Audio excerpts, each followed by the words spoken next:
Olá pessoal, tudo bem? Sejam bem-vindos ao Saber Direito Responde.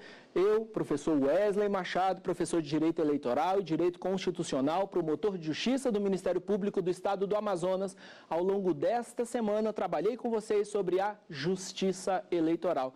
E algumas dúvidas surgiram ao longo do nosso curso. Por isso, eu trouxe aqui alguns alunos para que apresentem as dúvidas e eu possa contribuir com a solução das suas dúvidas também. As dúvidas dos nossos alunos vão aprimorar o nosso curso e complementar, porque aquelas eventuais dúvidas que você tenha será respondida hoje. Estamos aqui com a aluna Jéssica Rodrigues, com o aluno Rodrigo Barbosa e com a aluna Flávia Alves Maia Tiburcio. Todos eles vieram aqui com a gente para trazer algumas dúvidas e eu já quero saber, Jéssica, qual é a sua dúvida? Professor, eu gostaria de saber se a regra do 5º Constitucional é aplicável na Justiça Eleitoral. Jéssica, importante dúvida, saber se o 5º Constitucional é aplicável à Justiça Eleitoral. O 5º Constitucional está previsto no artigo 94 da Constituição Federal e, segundo esta disposição, 1/5 dos lugares a preencher nos tribunais de justiça, bem como nos tribunais regionais federais, serão compostos por advogados, bem como por membros do Ministério Público. Mas veja que o artigo 94 da Constituição dispõe que o 5º é aplicável aos TJs e aos TRFs.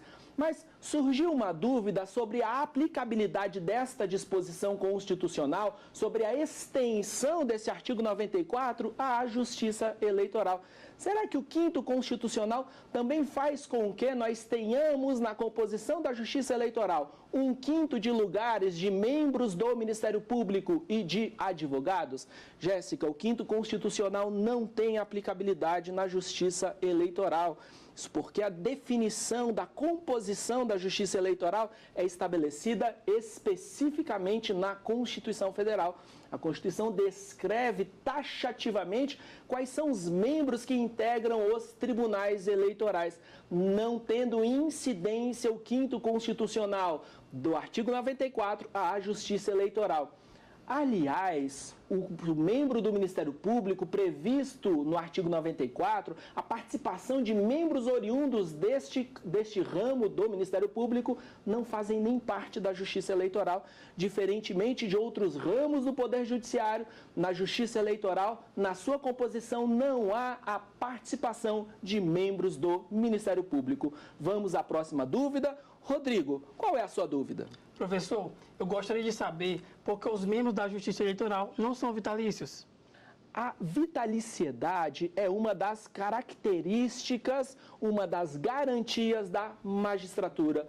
O artigo 95 da Constituição Federal descreve 3 garantias aos membros da magistratura.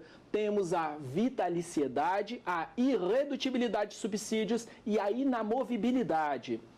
O artigo 121, parágrafo 1º da Constituição, dispõe que aos membros de tribunais eleitorais serão garantidos, no que for compatível, as garantias da magistratura. Veja, o artigo 121, parágrafo 1º, expressamente dispõe que os membros de tribunais eleitorais gozam das prerrogativas da magistratura, vírgula, no que lhes for compatível. Só aquelas garantias compatíveis com a natureza da justiça eleitoral. E será que a vitaliciedade especificamente aplicável aos membros da magistratura tem incidência aos membros da justiça eleitoral? Rodrigo, não são vitalícios, já que o artigo 121, parágrafo 2º da Constituição, diz que os membros de tribunais eleitorais compõem o tribunal eleitoral por, no mínimo, 2 anos. Então, eles têm um mandato, motivo pelo qual a vitaliciedade é incompatível com a justiça eleitoral. Eles não são vitalícios porque possuem um mandato. É bem verdade que eles podem ser reconduzidos para um único biênio subsequente, não mais do que isso.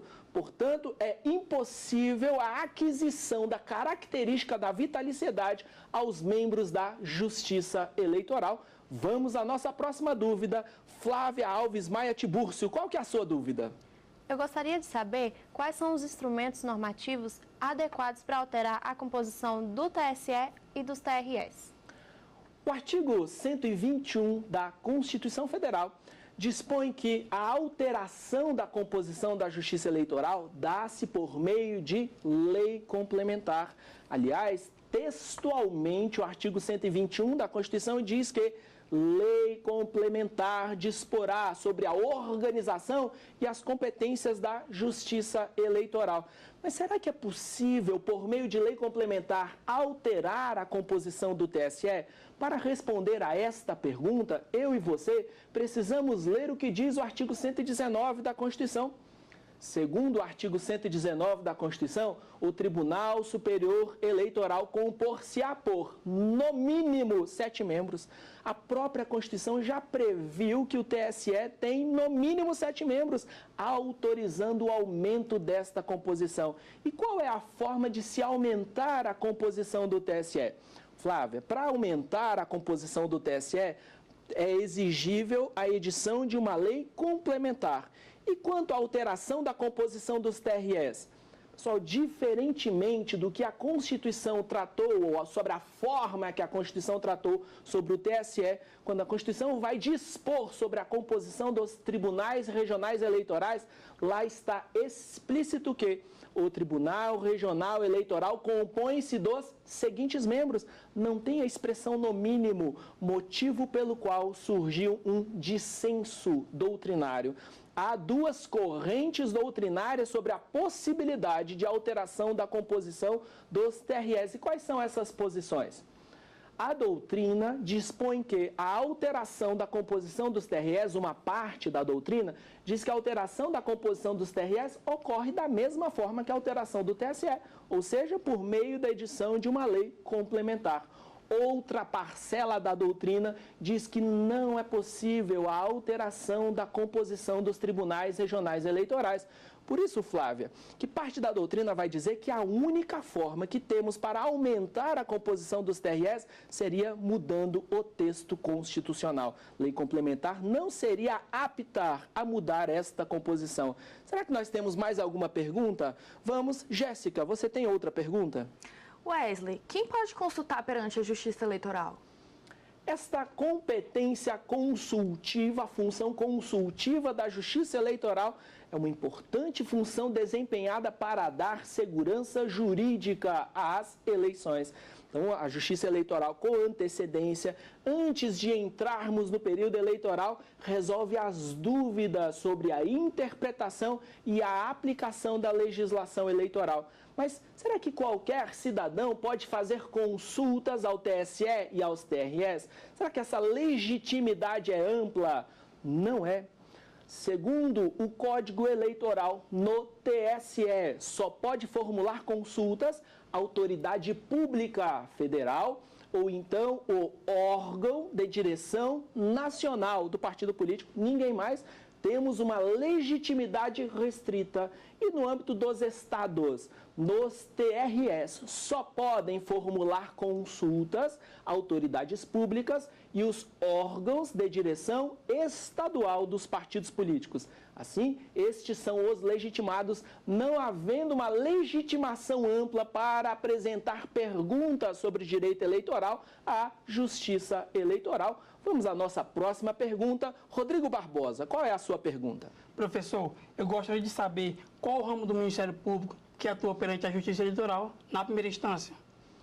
Pessoal, quanto à atuação da Justiça, do Ministério Público perante a Justiça Eleitoral, é importante destacarmos que não existe o Ministério Público Eleitoral. Se formos ao artigo 128 da Constituição Federal, lá a descrição de quais órgãos integram o Ministério Público. E diz o artigo 128 da Constituição, são órgãos do Ministério Público. Inciso 1º, o Ministério Público da União, que é composto pelo Ministério Público Federal, o Ministério Público do Trabalho, o Ministério Público Militar e o Ministério Público do Distrito Federal e dos Territórios. Inciso 2º, o Ministério Público dos Estados.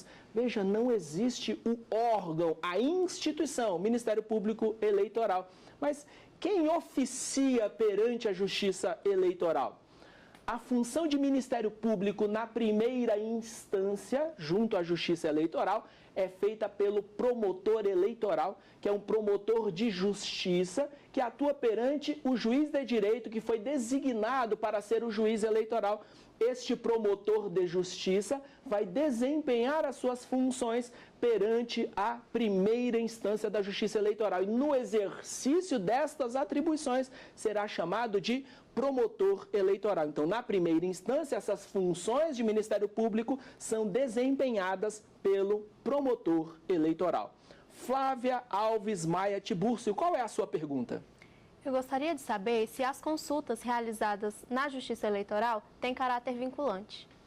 Quanto ao exercício da função consultiva pela Justiça Eleitoral, tenho uma dúvida sobre qual é a extensão e quais são os efeitos da decisão do TSE ao responder às consultas. Primeiro, essas perguntas não podem ser feitas sobre casos concretos. Não se admite a antecipação de julgamentos. Devem ser formuladas consultas em abstrato. Por exemplo, no julgamento da consulta 11.20.26 no TSE, que era o caso da lei da ficha limpa, não foi perguntado ao TSE se a lei da ficha limpa ia se aplicar às eleições de 2010, porque se houvesse apresentação, a formulação deste tipo de pergunta, estaríamos diante de uma pergunta sobre caso concreto. A pergunta foi feita de forma diferente. Como foi feita a pergunta? Fez-se a pergunta da seguinte forma: será que TSE, se em ano eleitoral for publicada uma lei sobre inelegibilidades, esta lei se aplica às eleições do ano em curso? Disse o TSE, esta lei se aplica imediatamente, já que sobre as leis que se refiram à inelegibilidade não incide o princípio da anterioridade eleitoral. Veja, houve uma pergunta em tese.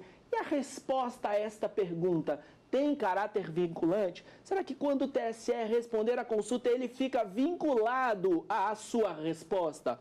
Flávia, as respostas dadas pelo TSE às consultas não vinculam à Justiça Eleitoral. São perguntas que mostram como que será possível, como que será a interpretação a ser dada pelo TSE na aplicação daquela legislação. Mas é possível que quando aquele caso concreto chegar a julgamento perante o TSE, aí nós teremos contraditório, teremos ampla defesa, teremos o devido processo legal e é possível que o TSE forme um outro convencimento, decida de forma diferente. Isso quer dizer, portanto, que as decisões da Justiça Eleitoral na resposta a consultas não têm caráter vinculante.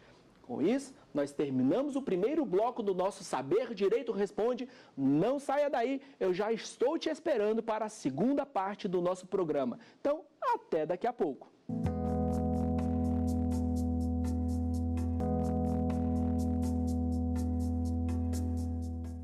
Olá, seja bem-vindo à segunda parte do nosso Saber Direito Responde. Eu estou extremamente feliz com você aqui conosco no nosso curso sobre Justiça Eleitoral.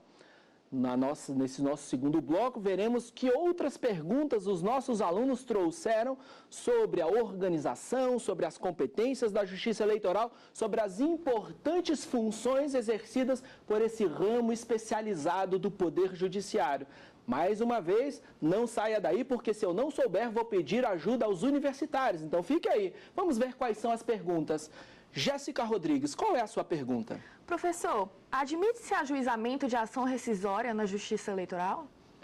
A competência para o julgamento das ações rescisórias não foi reconhecida inicialmente à Justiça Eleitoral. O Código Eleitoral, ao tratar das competências desse ramo do Poder Judiciário, no artigo 22 e 23, que trata do TSE, não previu a competência para julgamento da ação rescisória. Os artigos 29 e 30 do Código Eleitoral, ao tratarem das competências dos TRS, também não dispôs sobre essa competência. E, igualmente, o artigo 35 e 40 do Código Eleitoral, ao tratarem, respectivamente, sobre as competências dos juízes e das juntas eleitorais, não atribuiu esta função à Justiça Eleitoral. Entretanto, em 1996, tivemos uma alteração do Código Eleitoral. Código Eleitoral, uma lei ordinária, é a Lei Ordinária 4737 de 1965, mas que na parte Justiça Eleitoral foi recepcionada pela Constituição de 1988 com status de lei complementar. Logo, para mudar esta parte, era exigível que o Congresso Nacional editasse uma lei complementar. Finalmente, em 1996, tivemos a introdução dessa competência à Justiça Eleitoral. Se você abrir o seu Código Eleitoral no artigo 22, inciso 1º, a linha J, verá que está escrito assim, embaixo da linha J, a linha introduzida pela Lei Complementar 86 de 96. Então, veja, atribuiu-se a competência para o julgamento da ação rescisória somente em 1996. Mas, Jéssica, a competência para o julgamento da ação rescisória na Justiça Eleitoral só foi reconhecida ao TSE. Os demais órgãos da Justiça Eleitoral não têm competência para julgar a ação rescisória. E mais, o TSE tem competência para julgar a ação rescisória só sobre inelegibilidades. Não cabe ação rescisória para o julgamento de outras matérias, mas só sobre inelegibilidades. E o prazo decadencial para o ajuizamento desta ação não é de 2 anos, não confunda com o processo civil. Na verdade, para o julgamento da ação rescisória, ela deve ser proposta no prazo decadencial de 120 dias. Então, cabe sim a ação rescisória no prazo de 120 dias sobre inelegibilidades perante o TSE. Os demais órgãos não julgam ações rescisórias. Rodrigo Barbosa, qual é a sua pergunta? Professor, eu gostaria de saber se existe algum impedimento para um advogado tomar posse no cargo de ministro do TSE. A escolha dos advogados que participarão da composição da Justiça Eleitoral, e não só no TSE, tanto no TSE quanto nos tribunais regionais eleitorais, submete-se ou é exigível o preenchimento de alguns requisitos. Temos 3 requisitos constitucionais para a escolha desses advogados. Eles devem ser advogados regularmente inscritos na OAB. Eles precisam ter notável ou notório saber jurídico e ainda idoneidade moral. É bem verdade que o TSE, ao editar a Resolução 20.958 de 2001, inseriu mais um requisito, mais uma exigência, ter 10 anos de atividade profissional. Mas, além desses requisitos, existem impedimentos. Quais são esses impedimentos? Há 3 situações fáticas que impedem que os advogados integrem a Justiça Eleitoral. Quais são esses impedimentos? Eles não podem ocupar cargos demissíveis ad nutum, então eles não podem ocupar cargo em comissão, não podem ser mandatários de cargos públicos eletivos, então não podem ter mandato político eletivo, e finalmente não podem ser sócios, diretores, administradores de pessoas jurídicas que mantenham contratos que foram mantidos com a administração pública mediante favor, subvenção, isenção legal. Então não podem, esses são os 3 impedimentos que fazem com que os advogados não possam ser escolhidos na Justiça Eleitoral. E há um 4º impedimento. Entre os membros dos tribunais eleitorais não pode haver relação de parentesco de até 4º grau. Vamos à nossa próxima pergunta. Flávia Alves Maia Tibúrcio, qual que é a sua pergunta? Eu queria saber se a quarentena constitucional se aplica aos membros advogados da Justiça Eleitoral. A quarentena constitucional é uma previsão tratada no artigo 95 da Constituição Federal, ao dar aos juízes, aos membros da magistratura, garantias funcionais. O parágrafo único do artigo 95 estabeleceu regras para proteger a isenção, a imparcialidade do Poder Judiciário. O Poder Judiciário exerce funções jurisdicionais resolvendo litígios, sendo um terceiro Estado juiz substituindo a vontade das partes. Para que isso aconteça, é necessário que ele esteja distante da vontade das partes, que ele não esteja envolvido no interesse das partes, razão pela qual A quarentena constitucional faz com que os juízes e os membros de tribunais, quando se aposentam ou pedem exoneração de seus cargos, para voltarem e advogar no órgão do qual se afastaram, é exigível que passe o prazo de pelo menos 3 anos. Esta quarentena constitucional prevista no artigo 95, parágrafo único, há uma dúvida sobre a aplicabilidade à Justiça Eleitoral. Será que os membros da Justiça Eleitoral, os advogados da Justiça Eleitoral, ao se afastarem da Justiça Eleitoral, devem cumprir a quarentena constitucional?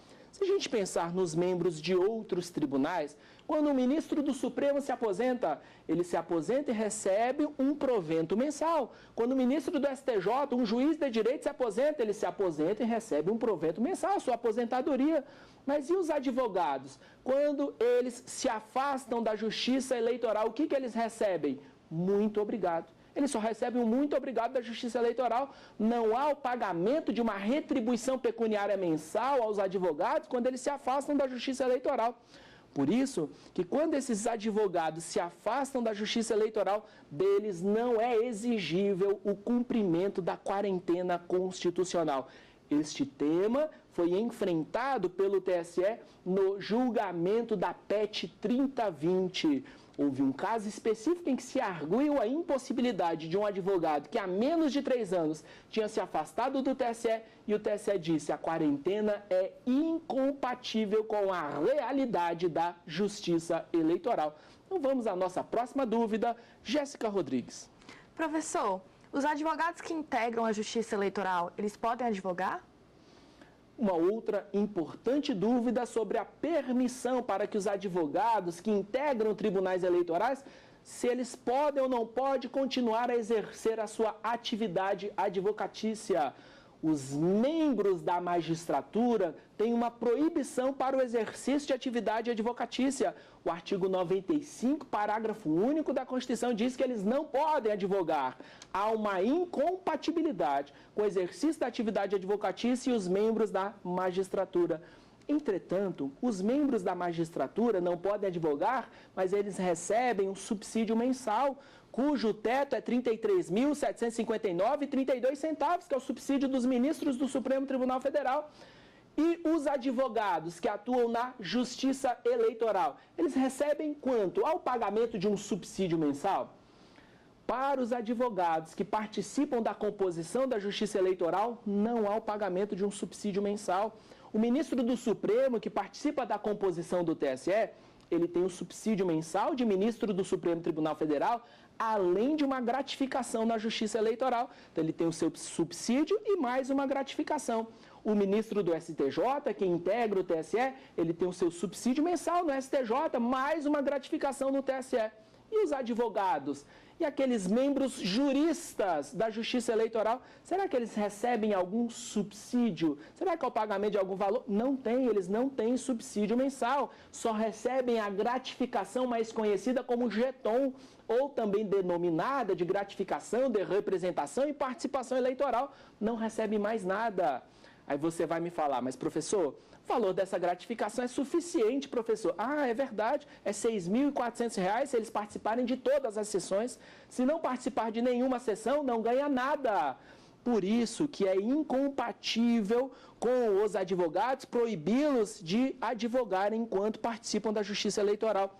Para eles, haverá apenas um impedimento. Eles não podem advogar na Justiça Eleitoral nem contra a União. Mas, tirando essas situações de impedimento, eles podem exercer a sua atividade advocatícia para garantir a dignidade da pessoa humana. Vamos à nossa próxima pergunta, Rodrigo Barbosa. Professor, em alguma hipótese, a Justiça Eleitoral julgará um litígio não eleitoral? A definição da competência da Justiça Eleitoral está diretamente relacionada à conceituação de direito eleitoral. Aquilo que envolve os conflitos que fazem com que haja a aplicação do direito eleitoral, são esses conflitos que são julgados pela Justiça Eleitoral. Os litígios não eleitorais não são processados e julgados pela Justiça Eleitoral em regra. Excepcionalmente, admite-se que a Justiça Eleitoral julgue litígios não eleitorais. Quando que isso acontece? Pessoal, a Justiça Eleitoral julgará litígios não eleitorais basicamente em duas situações.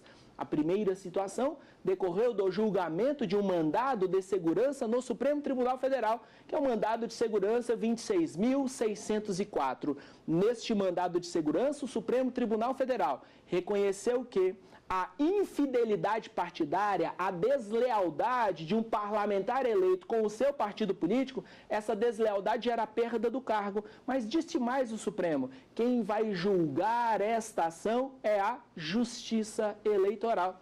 A Justiça Eleitoral, portanto, recebeu a competência para julgar a ação de perda de mandato eletivo por infidelidade partidária. É a primeira exceção, Rodrigo, em que um litígio não eleitoral é processado e julgado pela Justiça Eleitoral. Além disso, a jurisprudência do TSE reconhece que o litígio partidário que tenha reflexo nas eleições, esse litígio partidário também é julgado pela Justiça Eleitoral por causa do seu impacto nas eleições, só por causa disso, mas é uma exceção, já que, em regra, os litígios partidários são processados e julgados pela Justiça Comum Estadual. Com isso, nós encerramos o nosso Saber Direito Responde. Estou muito feliz em ter dividido esse espaço com você ao longo do nosso curso sobre a Justiça Eleitoral. Espero ter contribuído com o seu entendimento sobre este importante ramo do Poder Judiciário. E no mais, que Deus te abençoe e eu te espero em uma próxima oportunidade. Ficou com dúvidas? Então mande um e-mail para saberdireito@stf.jus.br. E você também pode estudar pela internet. Basta acessar o site tvjustiça.jus.br.